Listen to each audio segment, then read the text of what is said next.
What's the link doing? I think I'm live. Hey, everybody, it's Lindsey Baker with Rescue Stories every Tuesday night at 5 o'clock. And today I am here with my friend and award-winning filmmaker, Alex Tello. And I'm so excited to have you here tonight, Alex. Thank you for coming on. Thank you, Lindsey. Thank you for having me. I'm doing well. I'm doing much better now that we're live and we're on the show. Thank you for having me. Now, everyone, you should know that Alex is an award-winning documentary filmmaker from Venice, California. And in 2015, he released his award-winning documentary, Furthest from the Wild. And we're going to hear all about that.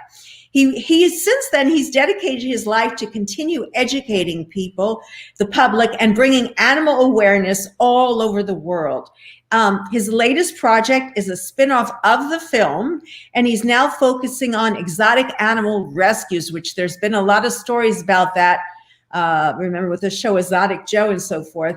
And he's also bringing attention to the sanctuaries that take them in. So we have a lot to talk about, Alex, and we want to hear all about your film. So how did this all start for you? How did you become a filmmaker, activist, et cetera, et cetera?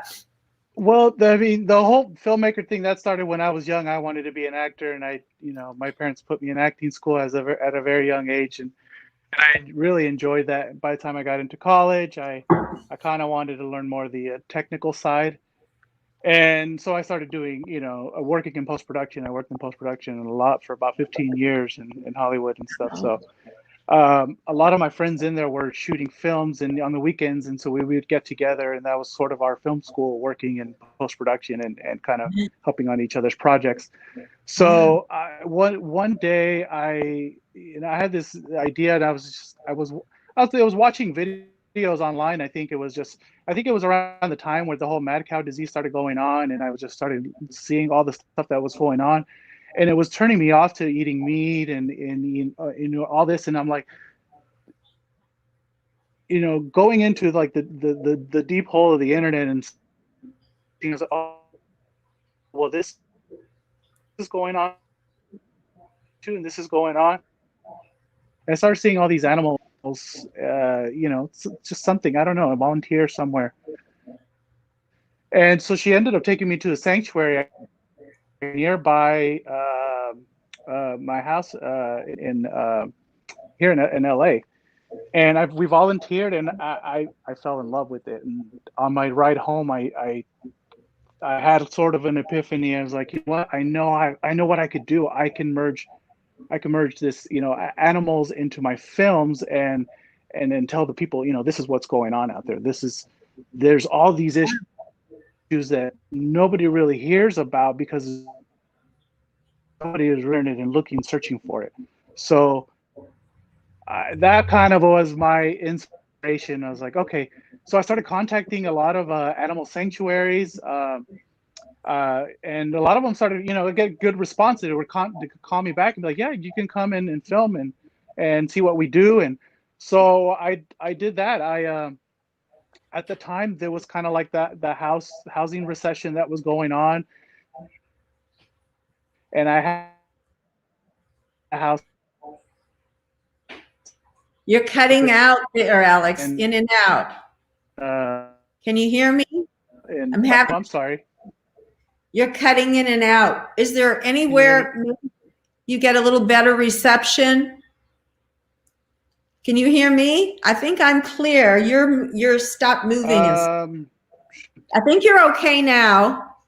Let's go into let's watch a video here for a moment. Yeah, I think I can. I think you're good now. Okay.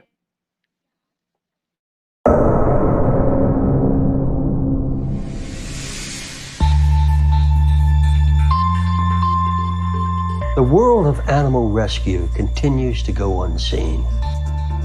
A world where life is not a guarantee.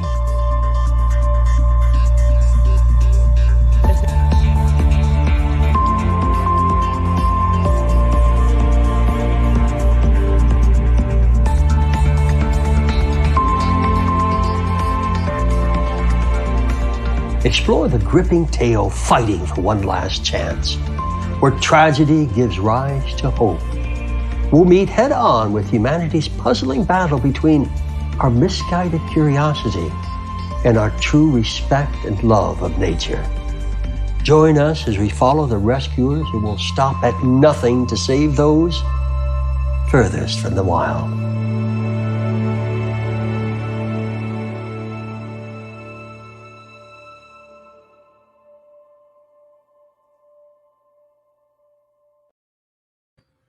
Wow, that looks so interesting. So many different Thank stories you. going on there.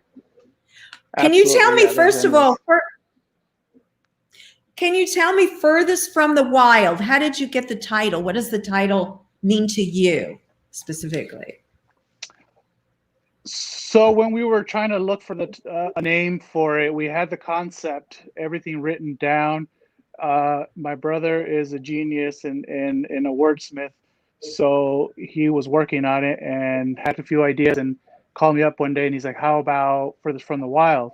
You know, and I was like, "Oh, that's brilliant," because that actually says everything. It's all these animals that are not in the wild. They, they're in captivity. They're the furthest from being in the wild. So that kind of was the whole, the idea of where that came from. And I kind of told him, I was like, I need to mean something. I needed to, need to say something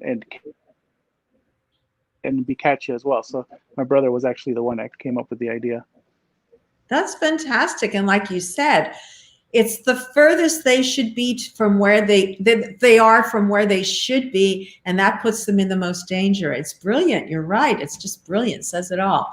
Phenomenal. So there were so many different, yes, there were so many different stories there. Do you want to just pluck one or two out initially and talk about it, or what would you like to tell us about the film?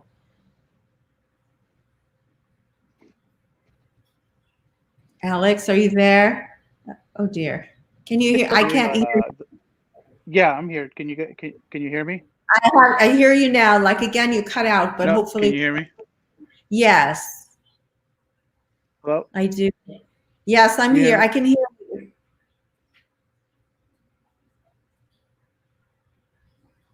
Alex. Okay, because Yeah, you're cutting in and out.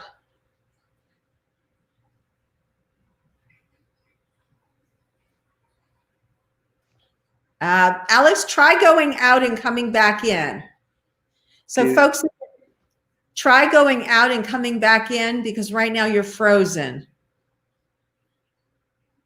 I hope you can hear me.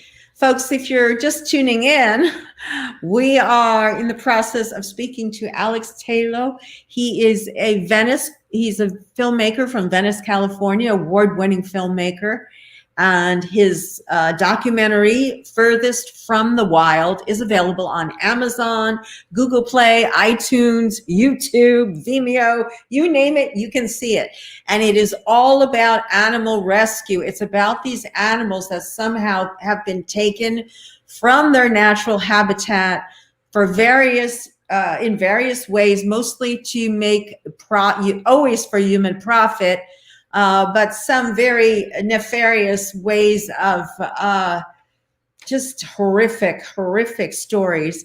And there thankfully are individuals all over the world that are rescuing these animals, and it isn't easy. Like I saw one with this, I think it was the macaw rhesus monkey. I'm probably saying that wrong. And the monkey was in a cage, and the man and the monkey were, it was intense. So he's got lots of great stories. We're just waiting for him to come back on. I'm not sure what the problem is. I'm going to hold on for a moment here and see if he returns. What else I can tell you is he has this TV series going on. And what they're doing now with the TV series is they are featuring each of the individual animals. Here he's back. They're featuring each of the individual animals and getting into their story more. So let's see if we can have Alex back now. Fingers crossed. Hi, Alex. Hi, Alex. Hi, Lindsay. Can you hear me now? I can hear you now, Alex. Can you hear me? Yeah, I ended up moving. Maybe that helps. Sorry about that. I think that's much better. Yes, yes. And hopefully we held on to most of our audience.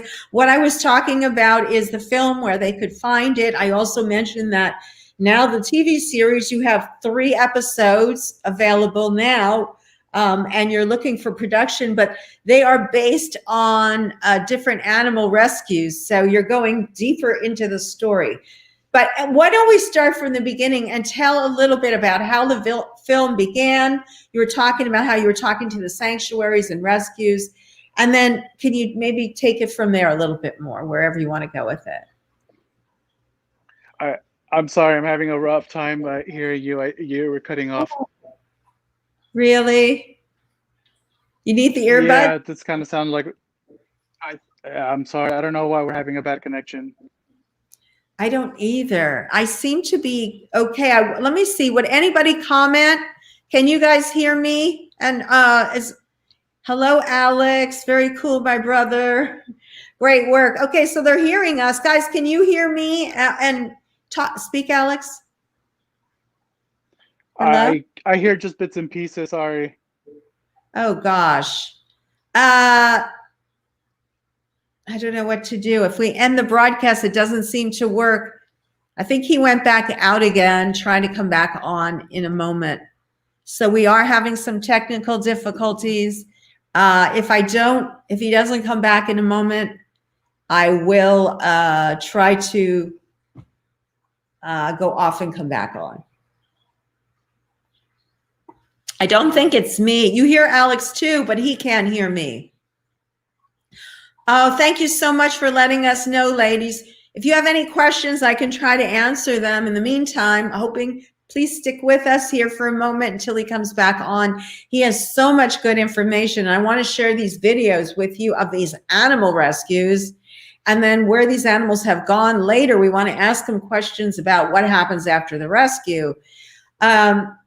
So I know there's various sanctuaries that have taken them into their care, and we want to hear about those particular stories. I know there was one about a monkey. Here he comes. And the monkeys are actually taken from their mother at birth. So hi there. I'm not here. Oh, wait. Your mic's muted. Okay, sorry about that, guys. Perfect. Let's see. Yeah, okay, good. I think we're good now. Okay, good. Yeah, sorry. I don't know why we're getting bad connection. That's okay. Let's just go forward. So talk a little bit. Does one rescue come to mind? Yeah, I think definitely like the Miracle Wolves was one that was very impacting. And that's also very related to what's going on right now with the fires in all of California, or in the West Coast for that matter. These wolves survived one of these forest fires up in the Butte fires back maybe around 2015 or so. They were 4 wolves that a guy owned, and they dug 15 feet underground and survived the fires. The fires just went right over them, but they were smart enough that they were able to dig in there and survive. So luckily enough, after this guy, losing pretty much their land, all the property around there, had to find a place that they could take them all, and after calling and searching different people, finally we found Keepers of the Wild in Arizona. And they were able to bring them in as a family. They built a habitat for them. So it was an amazing rescue, an amazing story. Because they were all over the news as well. No one really hears about a pack of wolves digging 12 feet underground to survive. I wonder if they already had their den dug under, and as the fire came, they just kept digging and digging. According to the owner, he had never seen that den before until that couple days after he was actually let in into his property from the firemen. He had mentioned to them that he had 4 wolves in there, wanted to see if they were still alive. Because he wasn't expecting them to be alive at this point anymore. And he found that hole, that ditch in there, and they ended up all surviving. That's amazing. So Yeah. were they on some sort of a compound where they have room to roam? And no, it's just a guy who decided to purchase some wolves at one point. He ended up breeding them. They had more pups, and He built a cabin out in Northern California, and he had just a little, air. Just it wasn't little. I mean, it was you know, an acre or so for them to roam around there. But it was, I mean, they could leave at any moment. It wasn't like a fence caged or anything. It was just like wire cage, of very 5 feet tall. If they wanted to jump, they could get out of there, I think. They could get out, huh? Oh, And they could, but because they were pets, I think to him, they pretty much, and they were being fed, they'd stay there. So is that the wolf dog story, or is that the wolf that dog? is no. So that the wolf dog story, that's another issue. These were actual, real, full blown wolves that the guy ended up purchased, yeah, and they ended up breeding. The other episode that we have that focuses more on the wolf dog dilemma. So people right now. On this one, I know I went there a little bit, but I want to let's stay on this one, and we'll go there in depth because you have a little film on it too. So tell us, so people on the black market, they buy these wolves. Is that how they get them? How do they get them? Oh, it's so easy. I mean, I wouldn't even want to give you the direction on how to do it, but it's just, you can pretty much just go on the internet and you can pretty much just buy anything you want. I mean, the laws are so lax here in the U.S. We can go and buy a tiger. We can go buy a wolf, a monkey. I mean, you name it. I mean, there's a Craigslist for these type of sales for animals. Pretty much. Now, why hasn't anyone gone to Craigslist, I wonder? But we don't want to talk about Craigslist or what. But I mean, it would seem that people would ask Craigslist not to run those ads. Well, it's not necessarily Craigslist, but there's a type of Craigslist, but specifically just for animals, where people can go on and just look a variety of just what's on sale. Tiger cubs, wolf cubs, monkeys. I mean, you name it. You can pretty much just purchase just about anything. That's so horrible. Yeah. Well, that's the wet markets that are causing COVID and things like that, where they have the zoonotic transfer because they're putting wild animals together in this black market, wherever it is overseas, and then people buying them. Wow.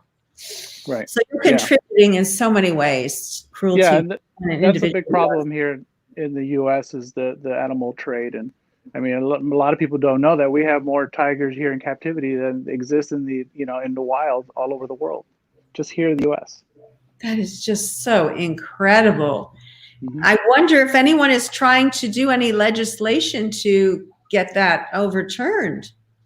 I believe that there is something going on right now where they're trying to, so that people don't have continue owning them. But that's a long battle. Wow. So how were you involved with this man that got the wolves and had this story? Was the story part of your film? Did the story wind up? Well, the sanctuary, I had previously worked with this sanctuary in the film, and when they came across this story about the miracle wolves, they contacted me and said, "Hey, would you be interested in maybe capturing this?" And I'd say definitely. So we were there. It took about, I think, 12 hours just to film that one segment of us being able to capture 4 wolves. Because they're very smart animals. Captured them? You mean not on just film? Are you talking about captured them on film or capture them on? Well, actually capture them in their cages and then transport them, because they were so smart, and that they were. It was hard to be able to dart them and actually wow. transport them and put in because the effects of the drug would wear out, because their adrenaline was pumping so much that it just took a long time. They're very smart animals. So they were rescued eventually. They were finally rescued, yes. Well, we went out there with Keepers of the Wild, and they brought transports. Lions, tigers, and bears also came out and helped out here in California. And we all drove out there from Arizona, and we brought them all back home. And then so Keepers of the Wild built a huge habitat for them, and so that's where they're living the rest of their lives. That's fantastic. Now, is that going to be an episode on the TV show? Yeah, that's actually the pilot. That's the first episode. It's called The Miracle Wolves. Right. Yeah. And so we That's show the whole capture about where where they were, the hole they dug inside, and their new habitat as well. that'd be great. Yeah. I can't wait to see that on the air. That's going to be phenomenal. Thank So you. what else we have here? We have the wolf dog, or let's move on to this one.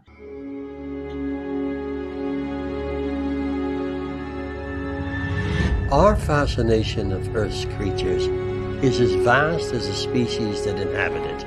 But as it often happens, our wonder can put the animals at risk. It's going to be a very interesting rescue. It's going to be a very daring rescue. The wolves, I thought they died.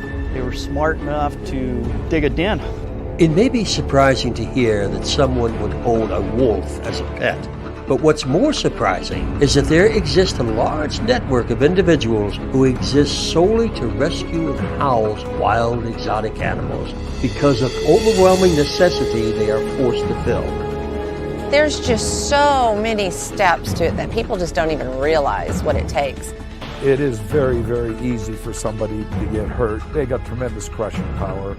Wolves are just different, and they're extremely quick, they're extremely smart, and they can be extremely aggressive. As we explore the true tales of how some of Earth's most stunning creatures have come in need of rescue, we'll meet the courageous teams risking their lives for their safety. This is Furthest from the Wild.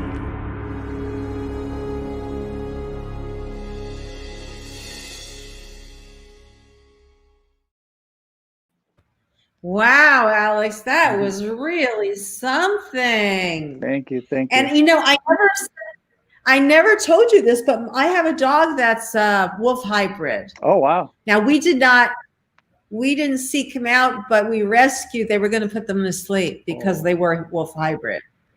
Yeah. Yeah. So we rescued one. Yeah. They are super smart. Yeah. Oh, that's great. But what That's a great, beautiful. What a beautiful clip. Now that would be the first episode. I want to see that. Yeah, So that's the Blair pilot. Yeah, that's funny because I didn't realize that was it, but that was perfect because we were just talking about it. I think it brings it home. Right. That's real interesting. I bet those wolves are happy now. Yeah, they are. They've lived a happy life. I mean, when we had rescued them, they were pretty old already.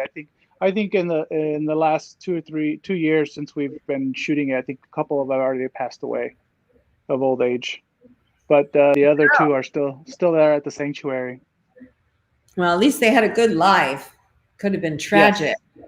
Yeah, no, absolutely. Yeah, they were lucky enough that Keepers of the Wild put all this effort into going out there and bringing them and actually building a huge habitat, and we show it in the episode of all the effort it takes to just to build one habitat for 4 wolves. It's not an easy task. Yeah, habitat is it's not just a little cage. Right. Which these animals need to have as much freedom as possible. It's just incredible. And the fact that they're still breeding them, that this is going to just keep going on and on. Are there any programs to kind of like try to really break through this legislation? To get this to stop the breeding of them? Do you know anything? Yeah, nothing that I've heard of. I know there's something that I was trying to find research. I know there's a lot of research on cats and dogs, but there's not a lot of research on wolves or wolf dogs as far as people, the breeders and people who are breeding them. They're not really they're in a lot of states they're illegal anyway, so it's there's not a lot of information out there. And I know a lot of people want the fascination with the wolf or the wolf dog, but I also know that we were told when we got our dog not to say. The vet told us they wrote something else, and they said not to say that it was a wolf, part wolf, because some places would turn you away. And I mean, it was crazy because for the most part, he acts like a dog. There are a few little things that are different. He howls. Sure. He also likes to be alone. I mean, he's more of a loner. He does not like strangers at all. Right. But even from when he was like a tiny puppy, he did not like strangers. Now, puppies usually are friendly. He was not friendly. No, no, and they're very timid dogs. Yeah. Yeah. So, wow. So now we have a story also here about monkeys, right? So what's going on? What's going on with the monkeys? So another, monkeys are another big issue that's going on here in the U.S., especially because of my cat's destroying everything over here.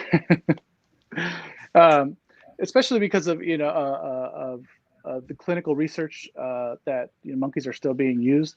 So a lot of the time, I get some of these primate sanctuaries that will contact me and say, "Hey, this research lab is releasing so and so monkeys. Would you like to, film it?"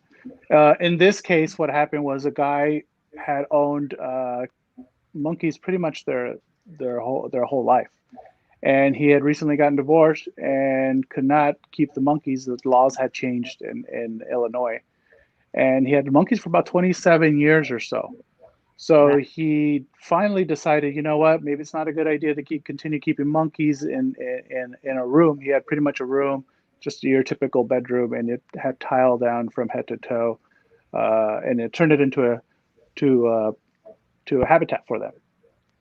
So after contacting several sanctuaries, Carrie at Jungle Friends ended up taking him in. And so we filmed that whole process of him actually surrendering the animal. It was different. It wasn't really a rescue at this point in this episode. It was really more of a surrender.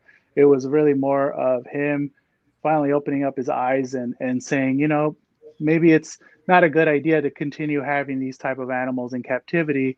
And realized that towards the end, he's like, this is about the first time that I see these two capuchin monkeys pretty much ever touch grass, jump on trees. I mean, we did a recap of the monkeys a year later, and they're completely different monkeys. I mean, they had hair, was fully grown. I mean, they look happy. They just, you wouldn't recognize them if I would have told you that those were the same monkeys. Let's play the little clip and then we can talk about it a bit more. We got Annie at 6 months old from a breeder in Missouri.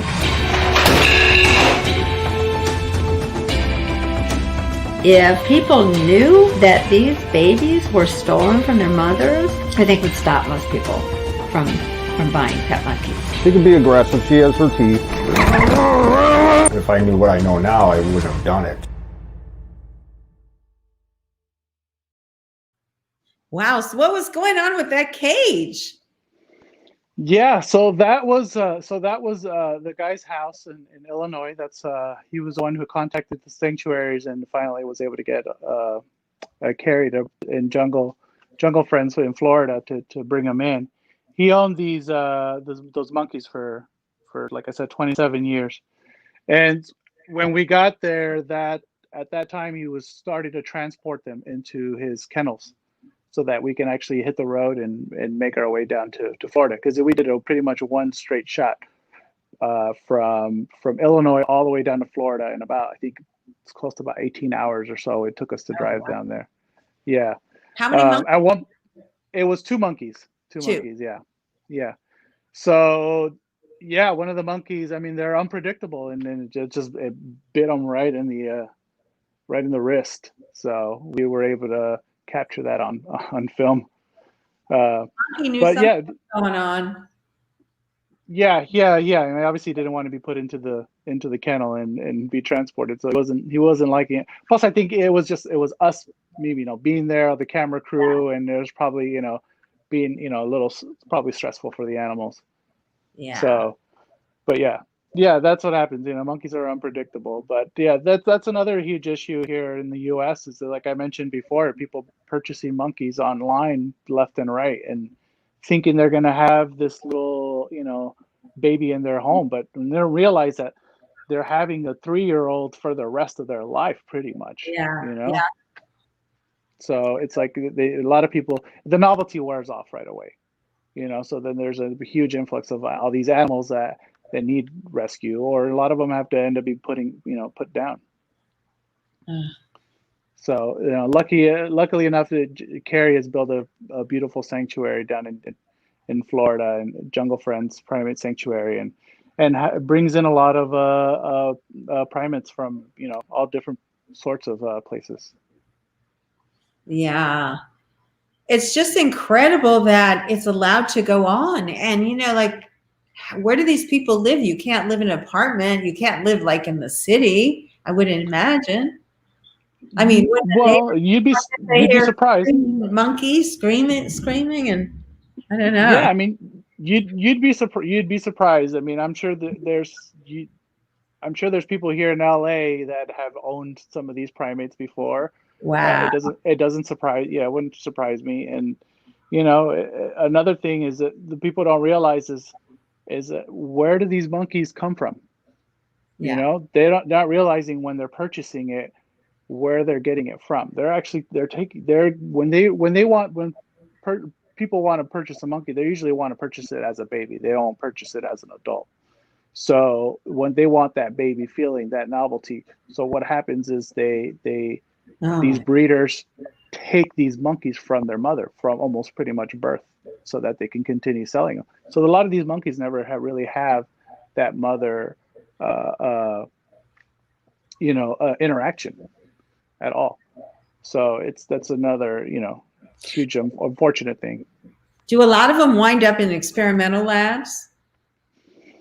The ones that go into, do you think that possibly when people abandon them or they get confiscated by animal control, could they somehow wind up in the lab trade? I'm not sure. I don't think that's usually the case, just because of probably sign for experiments, and they need to probably know where they come from and make sure that they're quarantined and make sure they don't have diseases. So I'm not quite sure. I don't think that's usually the case. I think they probably have their own supply of where they get those primates.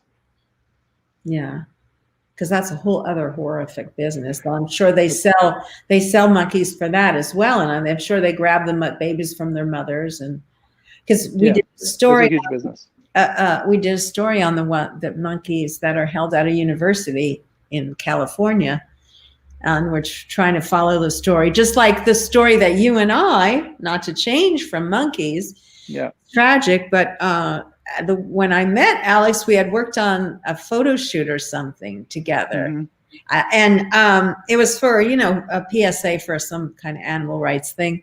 And then we got to talking, and you told me about your neighbor's dog, and that the city that you lived in had not taken any action, that you had heard the dog being beaten. You had seen the dog being kept on a very short 3-foot leash. And you would hear screams coming from that house. You reported it. And the police went there and did nothing? Nothing. I had this issue for 7 months. I mean, it was such a depressing time, being able to go outside my balcony and see this dog being tied up with a leash about, We have photos of it. Yeah, I ended up taking footage and ended up putting a camera out there 24/7 just in case I ever needed to show it to the authorities.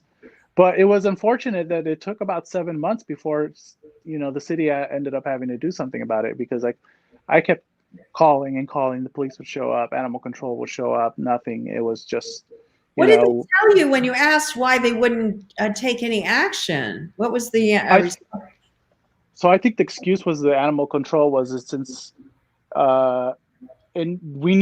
since it's private property, they can't actually necessarily be there and witness it, and they have to see it for a certain amount of time or something like that. Oh. There's some kind of loophole. I'm not exactly, don't quote me on that exactly, but there's some kind of, something on there. So it's just like, I'm like, well, I live here. And I be that person. I have footage. I have, days and weeks worth of footage of this abuse. And is that not enough? So apparently it wasn't, so then I just got frustrated one day and just started blowing it up on social media. And lucky, with the help of you and all these animal rights activists, they started supporting, and then the city started coming and getting involved. My neighbors started showing up. I actually did a video and put it out on social media, And that's why I started Be My Voice. And it was it told the whole story, and we got tons and tons of people calling, right? We want the shelter. They called, and eventually the shelter caved and came and took the dog. But that's what it takes to get an animal out of a situation like that. That's insane. Yeah, I think so. I mean, unless we're putting anybody on blast, and obviously the city doesn't want that to happen, then I think that's just the only way to sometimes get solutions done. The power of social media. Well, the thing that's really tragic, at the end of the story doesn't have a happy ending because he was an evidence dog, and if people don't know what an evidence dog is, it's a dog, because there was an alleged abuse. The dog had to be held for evidence. But what happens is the dogs are kept in isolation. They have no contact. They're fed, and that's it. And they have no social stimulation. So after the case is over, they're deemed unsocial, unable to be adoptable, and they're put to sleep. So they suffer anyway. Yeah. Unfortunately, the dogs don't have a good ending, But at least the torture stopped. I mean, that was horrific. It was. Yeah, I mean, I couldn't sleep at night. Sometimes I could hear the man hitting the dog, and and I'd scream at him like, "Hey, what are you doing? Why are you hitting your dog?" I'd wake up at 3-4 in the morning because the dog would be barking and crying because I had no food, and I'd go down to the local gas station to buy him, dog food. I don't own a dog, so I don't have any food at home, so I'd be waking up at this time of hour and going out there and feeding him. So it was just, it was a difficult time. But I'm glad they finally ended up getting, the city ended up showing up. The mayor got involved that day. I believe they ended up getting calls from, all over the city, and they showed up and they told the guy, like, you can't have dogs anymore. It just shows the power of social media and the power of people coming together, what we can do. It's just astounding. Absolutely. And, imagine what we could do if we all put our heads together to try to continue helping all these animals, what we could accomplish. Absolutely. We have another clip here from the wolf dog situation we talked. The wolf dog issue in America has exploded. There's wolf dogs for sale everywhere. With the click of a mouse and a credit card, you can have anything you want. That's how the wildlife trade works. The owner, he had bought Nazareth from a North Carolina wolf dog breeder. Around the same time, he bought Angel. So they got to get out of that little space that they're in. That's why we're going now. There's backyard breeders everywhere. It's illegal, but they're being bred. It just feels really, really good to be doing this work again. Because the size of our country, people can get away with it forever.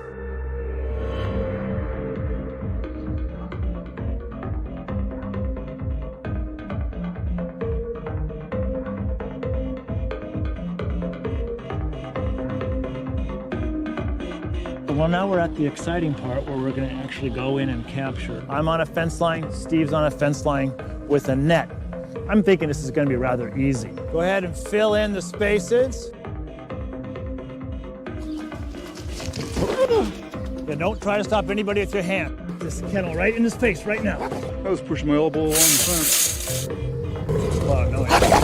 He's got me. And for some reason, people think that that's a better dog to have, the ones that have it. We're realizing that that's the worst dog to have, because it's the last dog that's ever going to sit, stay, roll over, play dead, or fetch your slippers, or even do anything you want it to do.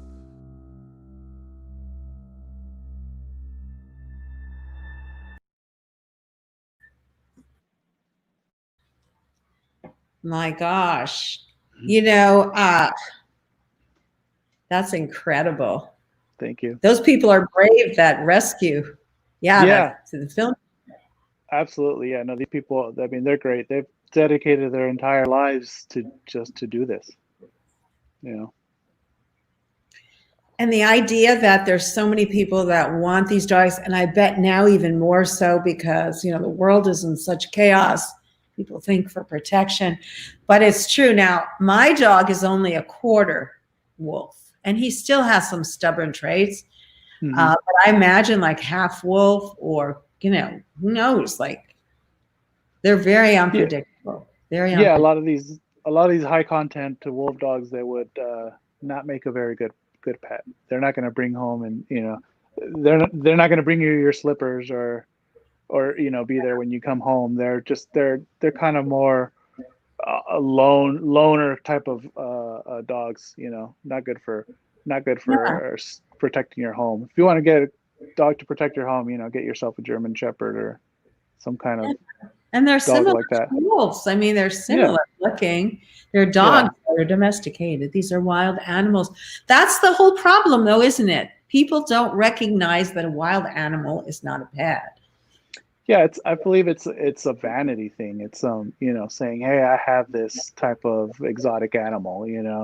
It's trophy. It's a trophy. Yeah, and you realize you're not doing more harm than you are good to the animal. And I don't know, maybe most people don't really think, they're not thinking about treating the animal badly. They just don't know what they're getting into. Absolutely. Yeah. It doesn't necessarily mean they don't treat the animal badly. It's just, they don't understand exactly, the long-term issues that something like that can occur. Now you have a line of clothing. Do you happen to have something on from it? We'll put the link in. I do. I have this shirt. This is from the Miracle Wolves. This was a shirt that was done in honor of the Miracle Wolves. We'll have new ones coming out in honor of honor all the animals that we've actually captured on footage that have been rescued. Oh, wow. I wish I had taken some screen captures. So each one is a different animal. It's really depicting a portrait of an animal, a particular animal. Is that right? Correct. Yeah, that's right. Awesome. Yeah. And you have hats too. What other items do you have? Yeah, Brian. So right now we're doing t-shirts and hats, and then in the future we're gonna have more items coming out once we get the show more out there. But we'll have new limited. So most of these shirts will be limited edition because depending on the rescue that we're doing. So as soon as they're out, we usually don't print more. So. Oh, that'd be cool. So you have one for a particular show. Exactly. Story, and you have a limited edition T-shirt. That is so cool. Exactly. And that money goes to help you make more of these films and get the word out. It funds your filmmaking, which in turn is a great communication tool, like we saw and we just spoke of how social media and getting, the stories out, Save the Dog, you're going to be able with your films to save so many animal lives. So people, please go watch the video on, as we said before, Furthest from the Wild, a feature film. Furthest from the Wild is an award-winning documentary. Alex Tello is the director, producer, writer, everything, right? Well, my brother's the writer. He's the writer, producer. I am the director, the creator pretty much of the show. I edit it as well, and camera operator, all that good stuff as well too. That's fantastic. And you can see it on Google Play, iTunes, Amazon Prime, YouTube, Vimeo, just about anywhere you want to see it. It's on. I'm going to watch it probably tonight after I finish all my work because it looks so interesting. I have Amazon Prime, so I'm going to just go right on there and watch it. That'll be great. We'll put up these links for people. We have some other links for you, like the shop and whatever we talked about before, but we'll get those links up. Oh, hi, Tom. We have Tom. We have Misty on watching. Thank you, folks, for coming on. So we're kind of wrapping up our time here. We have about 15 minutes left. What would you like to talk about? Is there anything in particular you'd like to tell people about, Alex, with all the different experiences you've had? Well, I mean, I think once the people watch the show and watch the movie, I want them to to get an idea of what's actually going out there in the world, and then for those people that are deciding to purchase some of these exotic animals, to maybe kind of think about it twice. Always adopt. Adoption is such a good thing. We have so many animals that need to be rescued.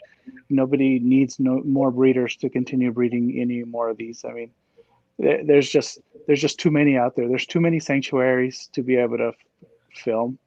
We need less and less sanctuaries out there. I know all the sanctuaries that I speak to, the first thing that they always say to me is, I wish we were out of business. I want to go out of business tomorrow. Because we don't want to continue saving animals. Don't want all the animals to be saved and then just, have the rest live off the rest of their lives happy. So I think that's just kind of one of my main messages. People need to, be more awake as to where they go and they visit, who they give their money to, as far as, different nonprofits. When you go out traveling, avoid all those photo opportunity places where you're taking pictures with animals. You see them so much on Instagram of people taking pictures of tigers, and that's not helping anybody. Yeah. It's just making the situation worse. And I think there's not much information about that. So that's kind of one of my main goals is with the film and the show is put that out there, and like people need to stop taking elephant rides in Thailand and taking photos with tigers and it's et cetera. So all of that involves tremendous cruelty to the animals.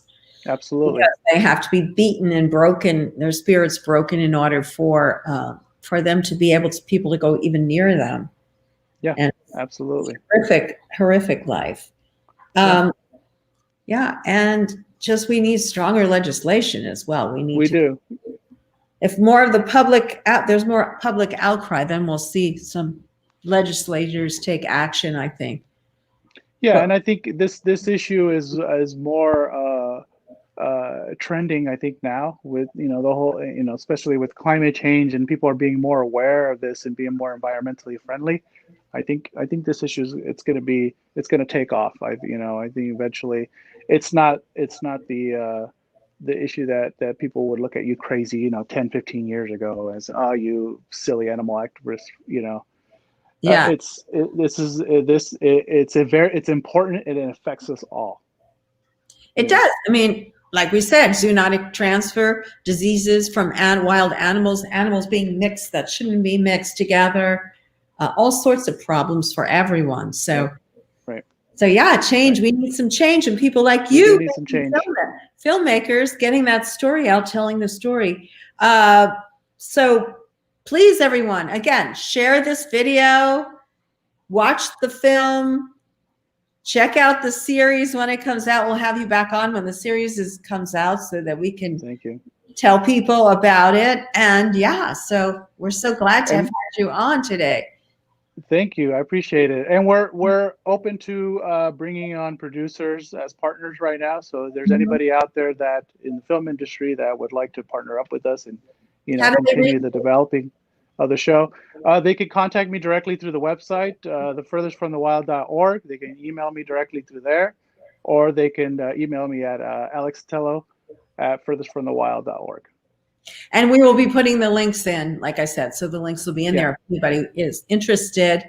Sounds like a phenomenal opportunity for someone to get involved in this project. Yeah, definitely. I'm very excited to see what's going to be coming next, and you'll have to come back and keep us posted. I will. As it unfolds and transpires. So thank you so much for coming on. Thank you, Lindsay. I appreciate you having me. It's been fun. Sorry for the interruption at the very beginning with the internet, but I think we got it all worked out. That. Yeah. Our viewers know it's raw, it's live, we're real, we're here for you, and we're here to get the word out about the animals and to help save lives and to help ourselves too. It affects everyone, like you say. We're all connected. So we're all connected, and it affects everybody. Yeah, absolutely. All right, folks. Thanks so much for watching. I'll be back next week, same time, 5:00.